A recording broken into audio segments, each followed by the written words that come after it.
우리 사도행전 2장 42절 우리 같이 읽겠습니다. 시작. 그들이 사도의 가르침을 받아 서로 교제하며 떡을 떼며 오로지 기도하기를 힘쓰니라. 우리가 이제 사도행전을 계속 보고 있는데요. 오늘 이 본문은 그 42절에 우리가 사도의 가르침을 받아 이 부분에 대해서 우리가 전주에 함께 살펴보았습니다. 이 초대 교회는 사도들에 의한 가르침, 사도들이 가르친 내용은 예수님이 누구신가, 그분이 어떤 일을 하셨는가라고 하는 복음의 핵심 내용들을 가르쳤고, 또 주님이 지상 최후의 명령 가운데 너희는 가서 모든 족속으로 제자를 삼아 아버지 아들과 성령의 이름으로 세례를 주고 또 내가 너에게 분부한 모든 것을 가르쳐 지키게 하라. 그래서 사도적 가르침, 이거는 이제 디다케라고 그러죠. 이런 그 초대교회는 이런 작은 그런 묶음들이 많았어요. 이 사도들의 가르침의 내용이 요약된 이 사도들의 가르침에 의해서 이렇게 이제 이 초대교회가 세워져 가는 걸 볼 수 있습니다. 그래서 이제 이런 그 하나님 말씀 사역에 대한 이 중요성, 또 이 어떤 그 우위성, 이런 것들에 대해서 살펴보았고, 또 이런 그 하나님 말씀은 이 하나님 말씀을 전하는 것이다. 내 입장이나 내 말 이런 걸 전하는 게 아니라 하나님께서 주신, 하나님께서 성경에서 말하고자 하는 그 말씀, 계시를 선포하는 게 하나님 말씀 사역이죠. 그래서 하나님 말씀은 대언자들이라고 그러죠. 하나님 말씀을 그대로 대언하는, 그리고 이제 하나님 말씀을 준비하는 동안에는 이 과학적인 태도가 필요하다. 이 하나님 말씀을 하나님께서 무엇을 말씀하는가 주의 깊게 관찰하고 의미들을 해석해서 분명한 하나님의 말씀하고자 하는 핵심 메시지를 끄집어내고, 그리고 이 말씀을 이제 전달하는 것은 이 강해져야 한다. 그 말은 이 하나님 말씀을 그 귀납적으로 연구를 해야 되지만, 하나님 말씀을 전달하는 것은 연역적으로 체계적이고 또 이렇게 그 구슬을 꿰매듯이 전달해서 이 성도들에게 그게 필요하다. 그리고 말씀 전달 과정은 성령이 나타나는 능력으로 하는 이 세 가지 이제 원칙에 대해서 같이 우리가 살펴보았는데, 이제 오늘은 이제 서로 교제하며 이 부분을 이렇게 살펴보겠습니다. 우리가 이제 여기서 이제 3,000명이 돌아왔을 때 40절에 나오는 이 패역한 세대에서 구원을 받아라. 그래서 이 패역한 그 세상 신이 주관하고 공중 권세자가 주관하는 이 세상으로부터 우리는 구원받은 자들입니다. 이 죄로부터 구원받을 뿐만 아니라 이 마귀의 흑암의 권세로부터 구원받을 뿐만 아니라 우리는 패역한 세대 가운데서 건진받은, 그래서 이제 거기서 불러낸 무리들이 바로 이 몸을 이루고 바로 이게 교회라고 할 수 있죠. 그래서 이 교회 이 3,120명의 이 구원받은 성도들이 모여서 그 거듭난 하나님의 생명을 가진 사람들은 이 하나님 말씀을 사모하는, 갓난아이가 말씀을 사모하듯이 이 생명 얻은 이 교회가 가장 필요로 하는 것은 하나님부터 말씀을 필요로 했고, 그리고 이제 두 번째로는 이제 교제, 서로 교제하며 이런 부분을 오늘 한번 살펴보도록 하겠습니다. 이제 떡을 떼며 이거는 이제 만찬이고, 기도에 전혀 힘썼다. 기도, 그리고 복음전도, 이 다섯 가지는 이 신학교회, 교회가 이런 다섯 가지 형식의 모임을 갖고 있죠. 말씀과 이 교제하는 것, 또 떡을 만찬과 기도. 이 여기서 기도는 이제 교회가 하는 이 복수거든요. 그래서 교회가 하는 기도를 말하고 있습니다. 자, 그러면 이제 오늘 저희들이 그 교제에 대한 부분을 이제 살펴보도록 하겠습니다. 어떻게 보면 이제 우리에게 가장 필요로 하는 것은 뭐냐면 개혁이라고 할 수 있습니다. 이 개혁이라고 하는 것은 성경으로 돌아가는 그런 일이죠. 그래서 우리가 교회사에 보면 종교 개혁을 16세기로 해서 지금 20세기까지 많은 개혁들이 있었죠. 언약적인 개혁, 개혁주의, 혹은 경건주의, 혹은 청교도, 그 다음에 이제 그 대각성 운동이라든지 웨슬러라든지 이런 많은 그런 교회사에 보면 하나님께서 이런 그 개혁과 각성을 통해서 이렇게 영적으로 이렇게 그 매너리 침체받고 또 영적인 생명이 없는 이 교회 가운데 이 구원의 역사가 막 일어나고, 그래서 이제 이런 개혁이 계속 일어나는 것을 우리가 볼 수 있습니다. 그래서 이제 이 개혁을 통해 새로운 생명력과 활력을 가져온 것을 볼 수 있고, 이런 삶에 큰 영향을 미치는 걸 볼 수 있습니다. 우리가 이제 개혁의 근거는 우리가 신약 성경으로 돌아가는 것입니다. 이제 성경으로 돌아가는 것만이 유일한 우리의 소망이 되고, 자, 우리에게 무엇보다도 필요한 것은 바로 이 개혁인데, 우리는 신약 초기에 모임으로 복원하고 회복하는 것이 바로 개혁인 것입니다. 이제 우리가 이 모든 것이 하나님의 말씀인 신약 이 사도행전에 이 기록이 되어 있어요. 인간의 모든 겪는 문제는 그 고대나 그 현대나 똑같습니다. 우리가 이제 정치적으로나 과학 기술이나 많은 그 학문이나 이런 거 발달을 통해서 우리가 이제 굉장히 편리한 그런 시대에 살고 있지만, 인간의 그 근본적인 본질의 문제는 고대나 지금이나 전혀 달라지지 않고 있다고 하는 거죠. 언제나 그대로고, 인간의 본능과 욕망에 의해서, 또 인간의 어떤 야심과 이런 그 생각에 의해서 사로잡혀가지고, 이 마귀가 인간의 욕망과 이 생각, 야심을 사로잡아가지고 끌고 가는 것을 볼 수 있습니다. 그래서 이 세상의 유일한 이 메시지, 이 유일한 희망, 이것은 바로 이 교회고, 이 교회가 전하는 메시지, 바로 이 복음인 것입니다. 그래서 이제 이 초대교회는 이 천하를 어지럽히게 하고, 그래서 노마에 가장 큰 영향을 미친 게 바로 이 복음인 것입니다. 우리가 헬라 시대에 찬란한 어떤 학문과 철학, 많은 이런 것들이 이제 한때 지나갔고, 노마의 이 정치 권력이라든지 이 법률 제도, 이런 것 군사라든지 힘에 의해서 한 시대가 지나갔습니다. 또 이제 유대교의 하나의 율법주의에 의해서 이런 것이 다 한때 지나갔지만, 그것이 이 역사에 큰 영향을 미치지 못했어요. 그러나 오순절날 그리스도의 이 교회가 시작이 되면서 교회가 역사에 끼친 영향은 가장 큰 거예요. 그래서 이제 이 성령의 능력이 임했을 때, 이것은 사람에 의해서 계획되거나 사람에 의해서 주도되거나 그런 운동이 아니에요. 이거는 교회 역사는 하나님이 성령을 통해서 이런 역사를 했습니다. 사실은 이 제자들은 극도의 무력감과 연약함 속에서 그들은 기다리고 있었어요. 그러나 성령이 엄청난 하나님의 능력이 임하자 이 사람들은 변화되고, 이런 변화의 역사를 이끌어갔던 걸 볼 수 있습니다. 그래서 우리가 이제 교회에 대해서 알고 있는 것이 무엇인가, 과연 교회란 무엇인가? 무엇보다도 이 교회는 이제 사도들의 가르침을, 말씀을 중심으로 그들은 모였고, 이 말씀 사모하는 일에 전혀 힘썼던 걸 볼 수 있습니다. 그리고 이제 우리가 오늘 본문에서 서로 교제하기를 전혀 있었습니다. 이 교회란 무엇인가? 바로 이제 세상의 유일한 소망이 바로 이 교회에 있습니다. 아까도 얘기했지만은 사회적인 개혁, 정치 경제를 통해서 사회적인 법률이나 제도 이런 걸 통해서 사람들을 개혁하는 사람들도 있고, 또 이런 그 심리학, 이 교육을 통해 사람을 변화시킬 수 있다고 이제 생각합니다. 물론 우리가 이 땅을 살아가는 동안에는 이런 것이 어느 정도 필요해요. 그리고 교육을 받을 만큼 또 많은 문명의 혜택을 받을 수 있기 때문에. 그러나 인간의 근본적인 문제의 해결, 그리고 우리가 궁극적인 하늘나라에 가는 문제는 이런 정치나 또 심리학이, 철학이 할 수 없는 일이에요. 이거는 하나님께서 이 교회에 주신 복음, 이 예수 그리스도 안에 나타난 이 복음 외에는 이런 것을 할 수 없어요. 결국 정치의 궁극적인 이 끝자락은 뭐예요?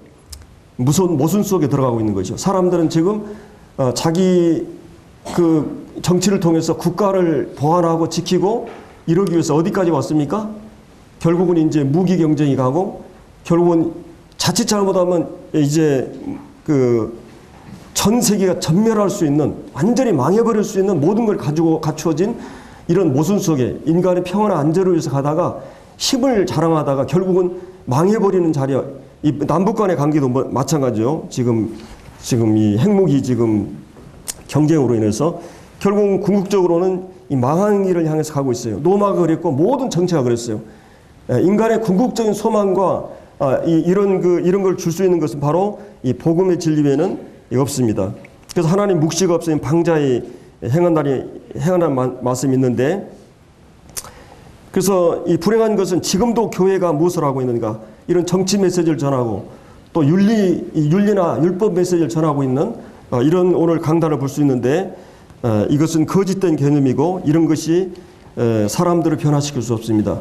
이 하나님의 교회에서 계속 전해야 될 중요한 메시지는 하나님의 말씀인 것을, 복음의 말씀인 것을 볼 수가 있어요.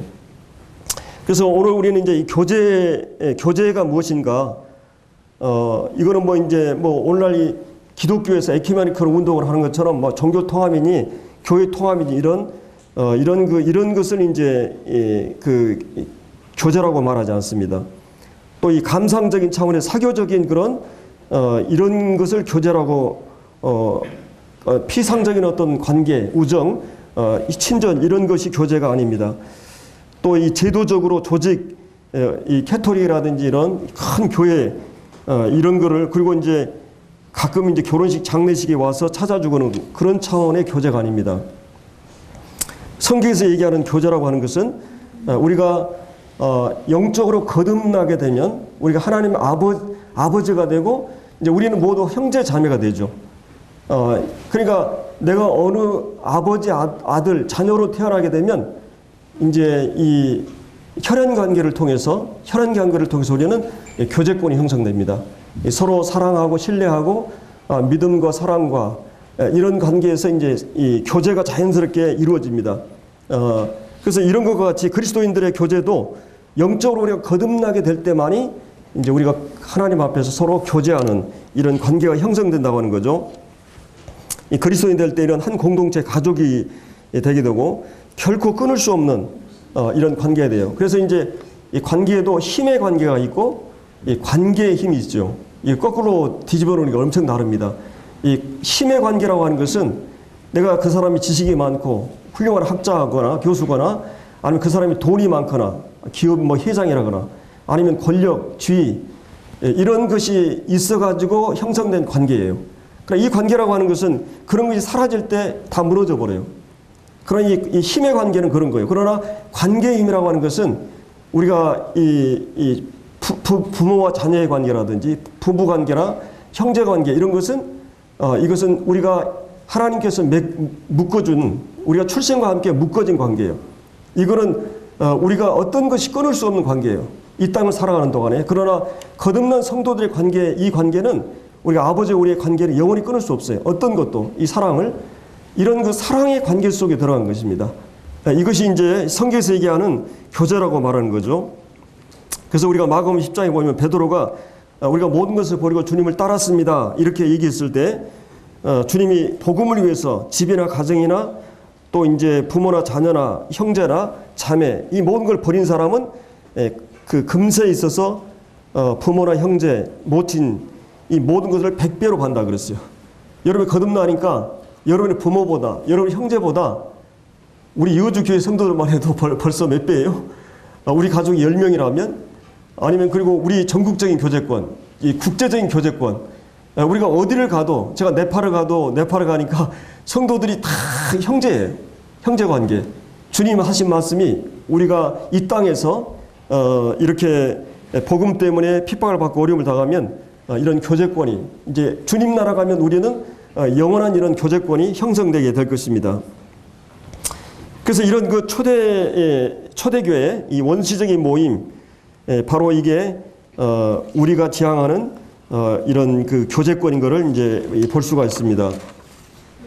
그래서 이 역사적으로 봐도 이 교회는 어디에 있었는가?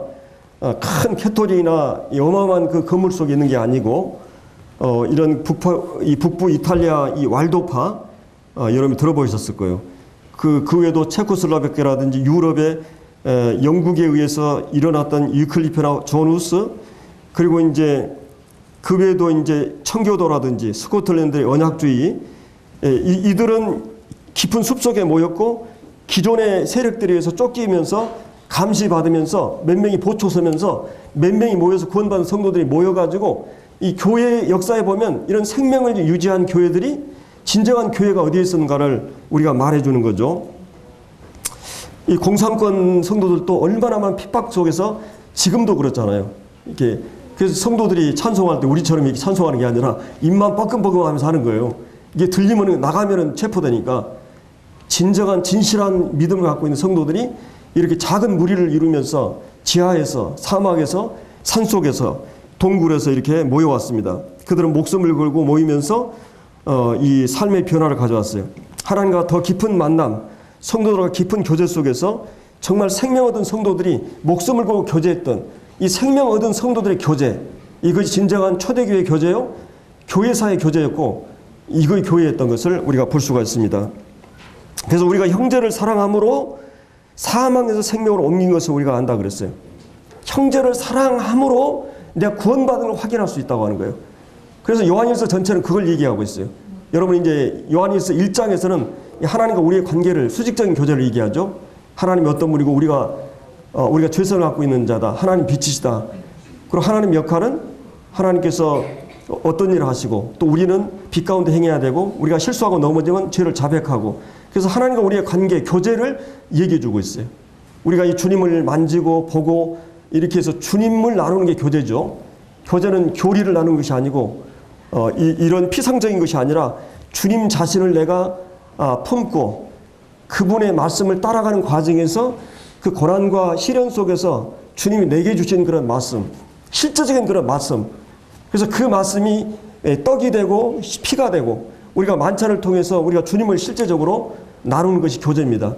말씀도 교제가 될 수 있고 간증도 교제가 될 수 있고 그냥 내가 그냥 어떤 지식이나 성경 지식을 나열하는 그런 것이 아니라 내가 주님을 만나서 가는 시련의 과정 속에서 용서할 수 없는 그 과정에서 용서를 경험하고 깨어지지 않는 자아 때문에 내가 얼마나 괴로워했는데 그런 이 잠 못 이루는 밤을 겪으면서 내 자가 부서지면서 얻은 말씀들. 그래서 내가 우리 형제들하고 가끔 교제를 해요. 이제 우리 문형제나 도형제나 정형제란 말은 형제들하고 보통 이제 한 2-3시간 앉아서 이제 여러 교제를 합니다.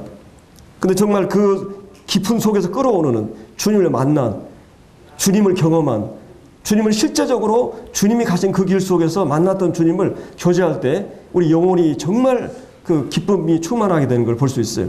피상적인 그런 사업 얘기하고 이런 것도 필요하지만 그것이 전부는 아니죠. 그래서 이런 교제가 이 성경에서 얘기하는 이 교제입니다. 물론 이 성경에서 코이노니아라는 말은 그 이제 어떤 그 서로 나누고 공유하고 협력하고 또 어떤 물질을 나누고 이런 모든 것이 그 교제에서 들어가요. 여기에 보면은 그 이제 44절에 보면 물건을 이제 서로 나누고 재산과 소유를 서로 나누고 그러니까 이 43 마음을 이제 나누고 음식을 나누고 이것이 이제 사랑 안에서 거듭난 성도들이 나누는 교제예요. 그래서 성경에 보면 믿음의 교제 이제 우리가 빌레몬서 이 믿음의 교제에 대해서 2시간 교제했었죠. 그 다음에 성령의 교제, 복음 안에서 교제, 그리고 이제 고난의 교제, 이 여러 가지 성경에서는 이 교제의 내용이 나옵니다. 이번에 예를 들어 우리가 집회, 이번 그 이틀간 이제 복음 집회 했잖아요. 성도들이 함께 협력하는 것이 복음의 교제라 그래요. 그래서 우리가 이제 우리 10여 명 온 성도님들이 우리 여주교회는 비교적 작지만 일당백이라고 정말 자기 혼신의 힘을 협력해가지고 정말 우리가 접대를 받고 일하는 걸 볼 수 있었다. 이런 얘기들을 다 이제 그 마지막 모여서 이제 얘기를 하시더라고요. 그래서 참 우리 비록 작은 무리가 모이지만은 우리가 주님 앞에서 어떤 일을 위해서 공동의 가치를 위해서 이 복음을 위해서 협력하는 이 부분이 그 성도님들이 이렇게 보였다고 하는 것이 큰 격려가 됐었습니다. 하여튼 이렇게 이제 이 교제를 하게 자 무엇이 이런 교제를 가져왔습니까? 가능했습니까? 하나는 그 일치된 그런 본성, 거듭난 사람들에게 주어진 새 본성. 그래서 이제 이런 그 동일한 생명을 소유한 사람들이 그 유유상종 서로 거듭난 성도는 어디 가나 그냥 금방 몇 마디 해보면 거듭난 성도 확인되면 바로 이 교감이 되잖아요. 서로 마치 자주 만났던 사람처럼 이런 것이 일어난 것입니다. 그래서 이거는 놀라운 일이에요. 이게 전국 교회뿐만 전 세계적으로 제가 이제 성지 순례를 할 때도 여러 모임 성도들이 이렇게 한 뭐 60명 모여가지고 가는데도 매일 만난 형제처럼 그 이제 영적으로 이게 교제가 가능해져 버린 걸 볼 수가 있습니다. 그래서 그리스도인들은 세미나 캠프 수양에 부지런히 쫓아다니고 그리스도인들의 모임만 있으면 쫓아다니고 이거는 자석이 끌어다니는 것처럼 생명이 이걸 끌어다님이 있어요. 만약에 우리 가운데 저는 늘 강조하지만 이 생명에 대한 문제에 있어서는 절대로 우리가 그냥 넘어가면 안 돼요. 돌다리를 또 두들겨서 건너가듯이 제가 늘 환기시키고 계속 환기시키는 거는 내 안에 내게 주어진 이 생명이 확실한 하나님부터 오는 생명인가? 이 생명의 특성들이 나타나고 있는가? 과연 나는 그리스도인인가? 제가 그냥 유치하게 막 교회 나오시오 이런 차원에서 이 신앙생활을 해야 되는가? 정말 우리는 초대교회 성도들처럼 내 안에 생명이 있다면 서로 끌어다니는 힘에 의해서 내 속에서 생명이 있다면 이런 그 진리의 생명에 끌어다니는 힘에 의해서 우리가 주님을 섬겨야 되는 것입니다. 그래서 이 고대 세계에서는 이제 이런 이 유대인들은 이방인과 유대인 바리새인과 여러 종파로 나뉘어져 있고 그다음에 이제 이 자유인과 비자유인 그리고 이제 평민과 이렇게 노예들 이렇게 로마도 그렇고 헬라도 그렇고 지식인과 비지식인 문명인과 이런 이제 그런 그 신분 제도가 두껍게 벽을 이루고 있었어요. 이 초대교회는. 근데 초대교회에 강력한 복음이 들어가면서 교회 안에 이 모든 신분을 초월하는 교제권이 형성되어 버린 거예요. 하나님 앞에서 우리는 배운 자나 못 배운 자나 가끔 우리가 교회에서도 변호사 모임 부자들 모임 해가지고 그런 사람도 있잖아요. 교회 딱 와보면 우리는 다 형제 자매예요. 우리는 하나님 앞에서 다 신분적으로 많이 배운 사람 적게 배운 사람 그냥 동화되고 교제가 되는 거지. 이것이 바로 초대교회가 가져왔던 교제의 특성이었어요. 이 사회적 타이틀들, 이 사회적으로 다 조직이 돼 있잖아요. 부장님 이렇게. 오늘 이 교회 안에서도 장로 이 집사 해가지고 종종 이 타이틀들에 의해서 계급이 다 형성되어 있잖아요. 우리가 이제 장로나 집사를 할 때 그 계급이나 이런 게 아니에요. 섬김의 자리예요. 더 무거운 자리가 그렇다고 우리가 부를 때 형제 자매라고 부르지 만약 우리가 장로님 이렇게 부르지 않잖아요. 바로 이 교제의 가장 중요한 우리는 형제 자매예요. 목사라는 말보다 더 영광스러운 말이 뭐예요? 형제 자매란 말입니다. 사실은. 이 영적으로 보면 엄청난 일이에요. 우리가 하나님 앞에서. 우리가 한 자녀들이고 이러기 때문에. 그렇기 때문에 이 초대교회는 이런 그 외모나 인종이나 문화, 국적, 학력 이런 모든 문제가 되지 않았어요.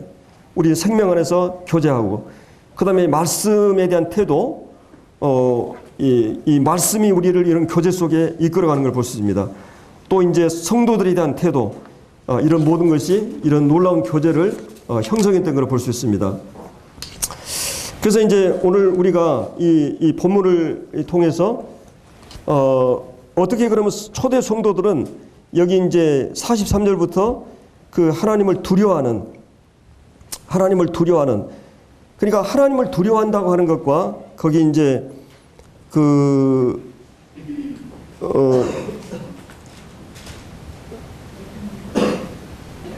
46절에 기쁨과 순전한 마음 이 성경에서 얘기하는 그 두려워한다 했을 때 이게 그 영적 각성과 이 부흥이 일어날 때 개혁이 일어날 때 하나님의 성령의 역사가 일어날 때 이 두려움이 있었어요. 아나니아와 삽비라가 막 즉각 어떻게 됩니까? 그냥 죽어버리잖아요. 아나니아가 잘못했어요. 잘했어요. 아나니아 잘못은 뭐였어요? 재산의 전부를 하나님께 드려야 되는데 감추면서 전부를 드리는 것처럼 보이게 했어요. 이게 속인 거죠. 성령을 속이고 이 성도를 속이는 것이었죠. 근데 그런 잘못을 했을 때 삽비라라고 하는 아내는 어떻게 해야 되겠어요? 자기 남편이 잘못했을 때 물론 남편을 이해하고 기다리고 용서할 필요가 있지만 어떻게 해야 되겠어요? 남편이 잘못한 것을 정말 지적하고 얘기해 줄 수 있는 사람. 사실은 제가 말씀 전하지만 저에게 직언을 해주는 사람은 제 아내밖에 없어요. 제가 어떤 형제님들한테 물론 가끔 이제 바른 얘기를 하신 가까운 친구들도 있지만은 그냥 일반적으로 말씀이 어땠어 이렇게 물어보면 뭐라고 얘기하겠어요? 일반적으로 그냥 말씀 별로다 뭐 이렇게 얘기를 안 하잖아요. 근데 제 아내는 정확하게 얘기를 해줍니다. 그러니까 여러분들이 말씀 전할 때는 항상 아내의 말에 귀를 기울여야 돼요. 아내의 말을 정확히 들어야 돼요. 그래야만 내가 발전할 수 있어요. 나를 사랑하고 나를 아끼고 내가 못되고 잘못되게 원하는 것이 아내가 아니잖아요. 정말 나를 사랑하고 신뢰하기 때문에 그런 것처럼 내가 여호사밧도 누구죠? 이 아합이 잘못된 그런 길을 가고 있었잖아요. 이 이세벨 이방 여인하고 결혼하고. 근데 이 여호사밧 남쪽의 왕이 이 거룩한 경건한 왕이었어요. 그 왕이 아합을 이게 도와서 이게 싸움 전쟁에 나가거든요. 근데 선자가 지적을 해요. 잘못한 것에 대해 함께하는 것이 안 된다. 그래서 우리가 하나님 앞에서 잘못한 것을 지적할 줄 아는 사람이 진정한 사랑이에요. 그것이 그 영혼을 회복하고 돌아오게 할 수 있는. 그렇기 때문에 초대교회는 이런 두려움이 실제 있었어요. 성령의 역사가 일어나니까 성도들이 사람들이 막 변화돼 버리고 구원받은 역사가 일어나고 거기에 하나님의 징계가 있고 잘못하면 복음의 역사가 막 일어나는데 그때 하나님을 두려워했다는 것은 공포의 두려움이 아니라 하나님을 경외하는 이런 경외심이 회복이 된 거예요. 진지함이 회복이 된 것입니다. 그리고 또 한 가지는 기쁨이 이런 그 영적인 기쁨이 그 가운데 일어나는 것을 볼 수 있어요. 순전한 마음, 아주 일치된 그런 어린아이 같은 그런 복잡하고 난해한 것이 아니라 순전한 마음이 회복이 되고 이런 그 순수한 마음이 회복되는 이런 역사가 초대교회에 있었던 걸 볼 수 있습니다. 그러면 초대 성도들은 어떻게 이런 이 삶이 가능했을까? 이런 교제가 거기 보면은 사실은 그 구원받지 않은 사람들은 이 세상 사람들은 모든 것의 그 중심이나 중심 가치가 뭐냐면 돈이에요. 물질이나 돈이 왜냐하면 이 돈이 우상이 되고 배금주의, 돈이 황금 만능주의 모든 것을 만능으로 해결할 수 있는 것으로 생각을 해요. 왜냐하면 이 돈이 우리의 많은 문제를 해결해 주니까. 사실은 이 돈도 어떤 의미에서 많은 걸 해결해 주잖아요. 의식주 문제, 그 다음에 이제 우리가 뭐 편리하는 뭐 차나 뭐 모든 전자제품 이게 다 돈이잖아요. 뭐 현대인들은 뭐 500가지 내 700가지가 필수품이라고 그래요. 그만큼 우리가 편리한 그런 과학 시대에 살고 있죠. 근데 이제 이런 걸 유지하기 위해서는 또 돈이 필요해요. 그러니까 그냥 몸이 피곤할 정도로 이 돈이 우리의 모든 필요를 채워주고 우리가 원하는 걸 해결해 주기 때문에 그러나 이 돈이 영혼의 문제라든지 돈이 그런 건 아니에요. 그러니까 그냥 구원받은 성도들은 딱 구원받으니까 어떤 걸 생각해요? 이 세상이 전부가 아니구나. 우리 그리스도인에게 새로운 세계가, 신세계가 진짜 우리를 기다리고 있는 세계가 있구나. 신대륙 발견이 아니라 우리는 신세계 발견한 사람들이에요. 그리고 이 세상은 나그네의 행위구나. 이 세상이 전부가 아니구나. 그러니까 이 세상이 전부라고 생각한 사람은 돈에 목숨을 걸어요. 왜냐하면 이 세상은 그것을 가치로 얘기하는데 그걸 목표로 해서 살아요. 그리스도인들은 그런 사람이 아니에요. 세상 가운데 물론 하나님께서 부자로 허락하시는 경우도 있고 가난하게 허락하시기도 해요. 이 교회 안에서도 그래요. 내가 여유가 있으면 여유 있기 때문에 뽐내고 이런 게 아니라 가난하고 어려운 사람을 도와주라고 부유를 주신 거예요. 가난한 사람 열등한 거 가질 필요 없어요. 뭐 우리가 군대 갈 때 그 두 가지 방법이 있잖아요. 장교로 들어가는 경우가 있고 사병으로 들어가는 경우가 있어요. 장교로 들어가는 사람은 쫄병은 어떻게 해야 되는가를 뼈저리게 느끼고 또 이 사병들은 지도자는 이래야 되겠구나 하는 걸 뼈저리게 느껴요. 사실은 다 죄인이기 때문에 자기가 그 자리에 가면 똑같은 행동을 하면서도 자기가 그런 걸 요구하는 이것이에요. 그런 것처럼 성도들도 부자 가난한 사람이 이 세상에 살아요. 하나님께서 사병으로 들어간 쫄병으로 들어가든 결국은 주님 나라에 가서는 이 계급이 없어져 버려요. 영원한 나라에서는 그것이 그렇게 중요하지 않아요. 그것이 계속되는 것이 아니에요. 다만 어떤 상황을 우리에게 배역을 허락하시든지 진짜 금수거나 은수거나 되든지 내가 부자로 태어나가지고 떵떵거리 살든지 가난하게 살든지 그건 중요한 게 아니에요. 하나님께서 어떤 상황을 통해서든지 우리를 훈련하시고 그거를 통해서 우리 이 순례의 길을 가도록 하나님이 허락하신 거예요. 다만 좀 여유가 있으면 돕고 어려울 때는 그냥 어려운 대로 살아가는 것입니다. 그러나 우리는 이 돈이 목표가 아니라 돈이 절대 가치는 아니에요. 그러나 세상은 그거에 목숨을 걸어요. 그것이 자기의 모든 자존심과 영예를 주니까 그러나 그리스도인은 그렇지 않아요. 구원받은 최초의 사도 성도들은 그 진리를 깨달은 사람들이에요. 아, 예수 그리스도라고 하는 그분의 실제적인 나라, 그리고 그분이 지금 침투해 있는 이 나라, 하나님 나라가 이 역사 속에 오셨구나. 그리고 그 역사 속에 있는 하나님 나라의 이 백성으로서의 신분으로서 내가 어떻게 살아가야 하는 문제를 얘기할 때 그들은 물질에 대한 태도가 전에하고 달라져 버린 거예요. 그래서 어려운 성도들의 필요를 나눠줄 수 있는 것이 되는 거예요. 그냥 지금 뭐 우리가 구원받았으니까 다 그냥 재산 팔아가지고 이런 것이 아니라 물질에 대한, 돈에 대한 시각이 달라진 것이. 이제 물질을 사랑하지 않아요. 그것이 내 인생의 주인이거나 내 인생의 전부가 아니에요. 그런 내가 필요하기 때문에 노동해서 하는 필요 수단이지만 그런 절대 수단은 아니에요. 그렇기 때문에 이런 이 태도가 달라져서 초대교회 성도들이 이렇게 이제 달라져 있는 것을 볼 수 있습니다. 그래서 이런 이제 종말론적인 삶, 이 삶이 전부가 아니고 역사의 마지막이 오고 마지막 삶에 대한 결산이 오고 그리고 새로운 세계가 우리에게 있다고 하는 그리스도인들은 이런 종말론적인 삶의 태도를 가지고 주님을 섬겨나가는 것입니다. 그래서 이제 우리의 이제 가장 큰 이 적이 뭐냐면 이 세상이고 세상 가치들이에요.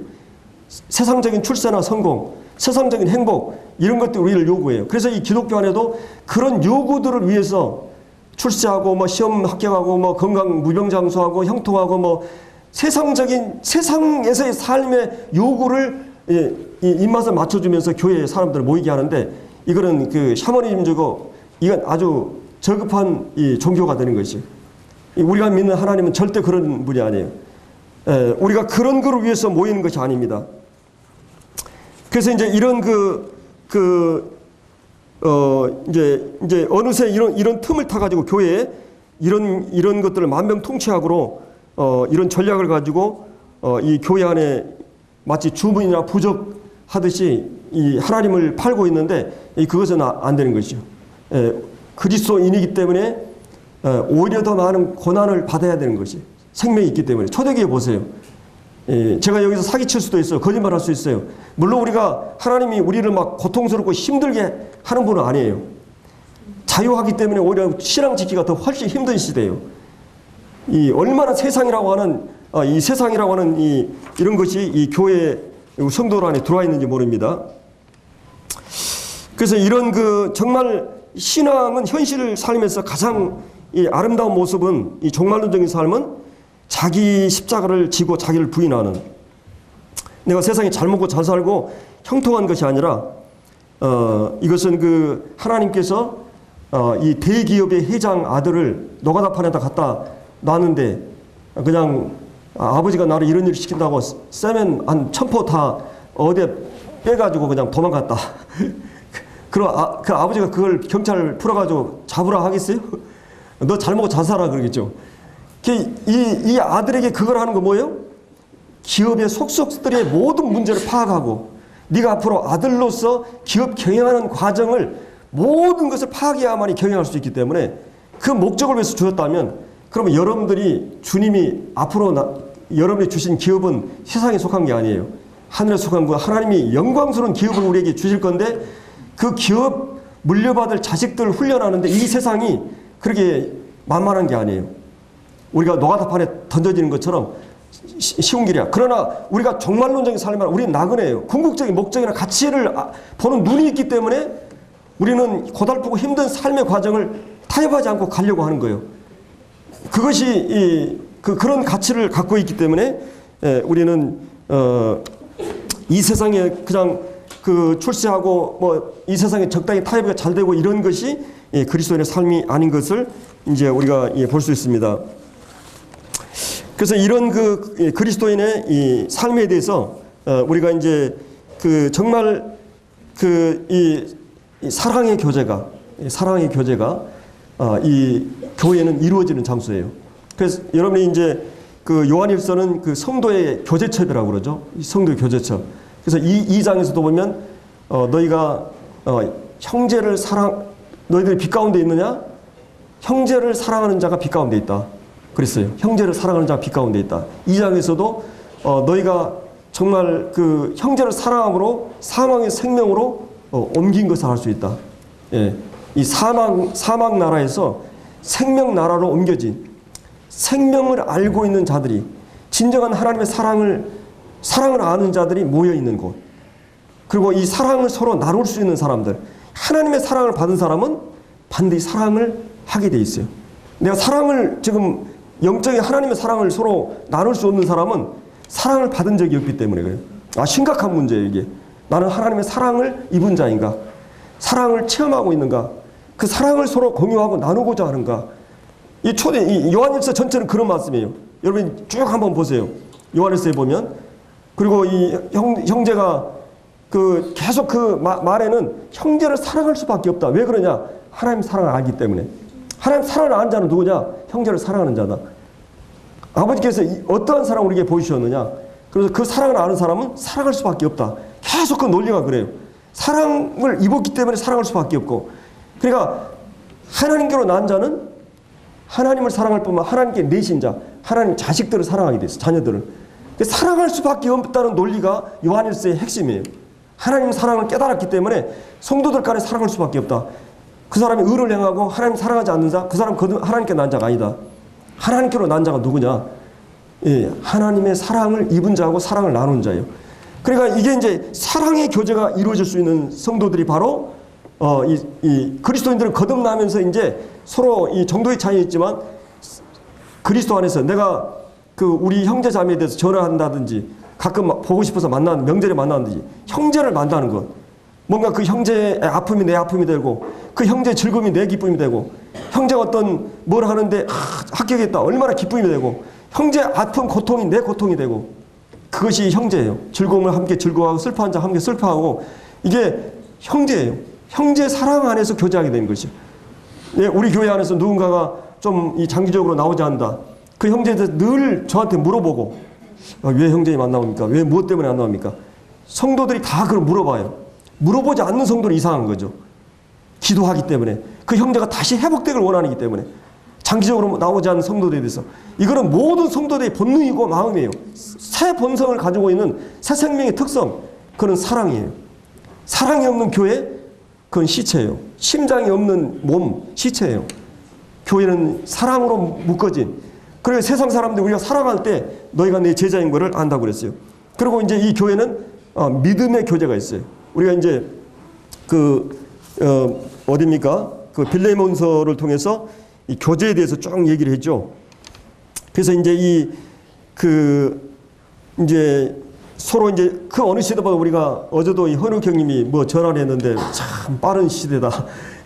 내가 옛날에는 이렇게 걸어서 막 이렇게 했는데 뭐 쭉 그 시가 나왔더라고요. 그래서 제가 또 답을 썼죠.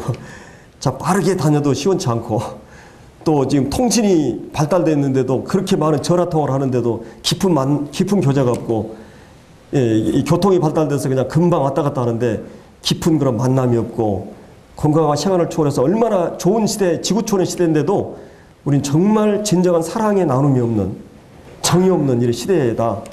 사람들은 참 외롭고 공허하고 고독한 시대에 살고 있다고 이 바로 그리스도 안에 있는 성도들만이 참 바쁜 시대에 살고 있지만 정말 사랑 안에 교제가 가능한 이런 공동체라는 말을 했는데 이 소통이 부족한 이런 시대 방 안에 공기가 환기되지 않으면 세균에서 질병이 생기고 몸에 피가 통하지 않으면 동맥경화 오고 성도 교제 소통하지 않으면 심각한 문제가 와요. 이 바로 초대교회는 바로 성도들의 교제가 살아 있었던 것을 볼 수가 있습니다. 그래서 성도들 간에 서로 매일 피차 권면함으로 강팍됨을 면하고 죄의 유혹으로부터 강팍됨을 면하고 자주 만나서 말씀으로 교제하고 또 이 사랑과 선행을 격려하고 모욕을 피하지 않고 이런 것이 이제 그래서 이제 이 교제는 믿음의 교제라고 그랬죠. 믿음의 교제. 빌립보서 1장에는 복음에 참여한다. 빌립보 성도들이 바울이 감옥에서 지금 보험자를 하는데 물질적으로 지원하는 것이 교제라는 것이.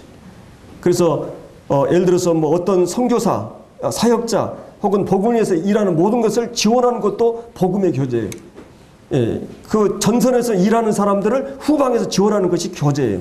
교제라고 하는 것은 내가 그 일에 같이 협력하고 동참하는 모든 형태를 교제라고 그래요. 같이 서로 사랑을 나누는 것도 교제지만 그래서 이런 이 믿음의 교제의 결과가 바로 선을 알게 하고, 그러니까 하나님의 사랑의 깊이를 경험하게 하는 것이 교제예요. 이 믿음의 교제는 그런 걸 가져와요. 이상하는 교제할 때 서로가 신비한 것은 서로가 말씀이 깨달아지고, 말하다 깨달아지고, 듣다 깨달아지고, 이 이상한 이 성도들의 교제는 그런 영적인 흐름이 있어요. 성령의 교통함이 있어요. 그리고 성령이 교통하도록 물꼬를 항상 해야 돼요. 이 가끔 교제하다 보면 막 자기 얘기하고 자기 자랑하고 이러면 막 마음이 무겁고 답답하고 그래요. 이건 자기 얘기 들어주려고 내가 지금 있는가. 자꾸 그 계산이 돼. 그러면 지금 뭔가 교제가 제대로 영적인 교제가 흐르고 있는 거야. 그럼 뭔가 그 교제에 빨려 들어가고 서로 주님을 나누고 삶을 나누고 주님을 높이고 이러면 뭔가 이 교제가 살아있는 교제가 되는 이런 교제가 되도록, 그리고 그리스도에 이르도록 역사해요. 그리스도를 닮아가는 이 삶이 되는 것이에요. 그리스도를 집중할 때. 그래서 이제 이런 이 교제가 실제적으로 이 시편 133편에도 형제가 연합하여 동거하면 어찌그리 선하고 아름다운 거, 하나님 아버지께서 제 이 부모들이 자녀들이 정말 형제 자매가 서로 살아가면서 노는 것. 근데 서로 싸우고 그러면 정말 속이 화가 나요. 막 그냥 좁혀버리고 싶은 거예요. 막 서로 사소한 문제로 막 실갱이 걸고 막 오르니 그리니 막 그러면 막 부모 마음이 미어지는 거예요. 이제 누구 편도 아니잖아요.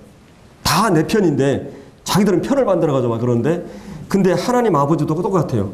누가 옳다 그러다 이걸 가지고 하나님 시비하지 않아요. 하나님 모두를 사랑해요. 하나님 앞에서 누가 옳다 그러다 이렇게 따지려고 하지 마세요. 하나님 저 성도 어떻게 해주라고 막 이렇게 하지 마세요. 하나님 사랑하는 사람이에요. 그 형제 자매. 그렇기 때문에 주님께서 형제가 연합해서 동거하는, 서로 교제하는 것이 가장 선하고 아름답다고. 그래서 마치 그 헐몬의 이슬이 내린 것 같이, 또 그 아론의 수염에 내린 것 같이, 마치 성령이 예수님 머리에 기름 붓듯이 하듯이, 교회에 말씀이 기름 붓듯이 해가지고 그 아름다움을 표현하듯이, 헐몬의 그 큰 만연설이 있는 그 높은 산에서 그 갈릴리 바다로 막 콸콸콸 물이 흐릅니다. 그 물이 그냥 온 이스라엘 대지를 적시는 거거든요. 하나님 말씀이 그리스도로부터 그 말씀이 주어져 마디마다 연락해서 성도들이 교제를 이루어지고, 그래서 이런 교제가 이루어지는 것을 이제 볼 수가 있습니다.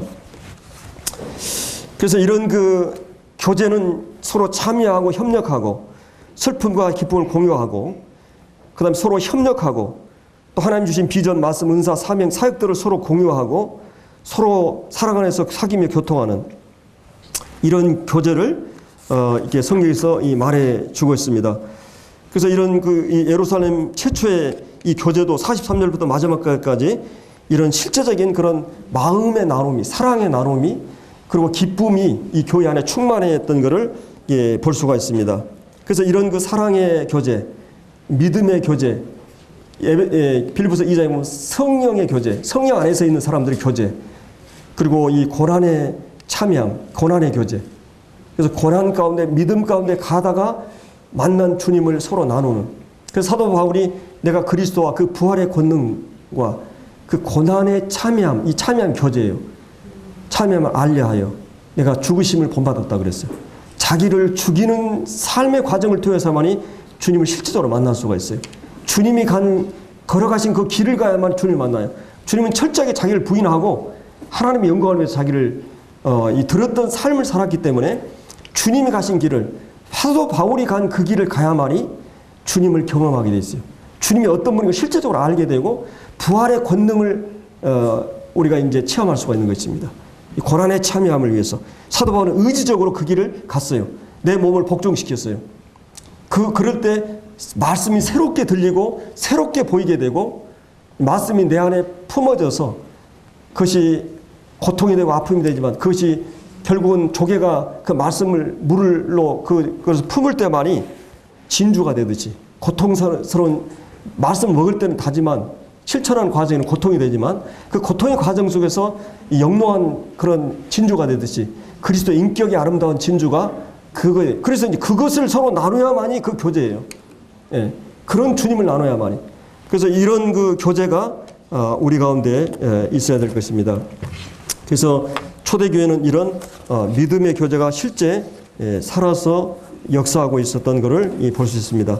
그래서 우리가 무엇보다도 주님과의 교제가 항상 우선돼야 되고, 매일 삶께서 내가 이 죄와 그다음에 세상 살아가는 것과 싸워서 늘 제가 강조하지만 죄를 가까이 하면, 여러분이 성경이 깨끗하면 마음이 더럽다 그랬어요. D.L. 무디가.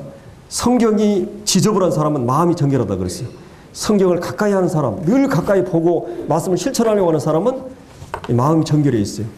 주를 깨끗한 마음 부른 자들과 함께하고 말씀과 기도에 힘쓰면 우리 삶이 거룩해지고 마음이 청결한 자를 하나님 본다 그랬어요. 하나님을 직접 보는 게 아니라 하나님을, 내가 어떤 사건을 만날 때 그 사건 속에서 하나님 만나고, 말씀 속에서 하나님 만나고, 자연 속에서 하나님 보고, 하나님을 실제적으로 경험하고 보게 되는 이런 하나님과 교제가 또 이 중요한 선행돼야 돼요. 그럴 때 성도들께 교제가 또 이게 그 더 깊은 교제가 될 수 있습니다.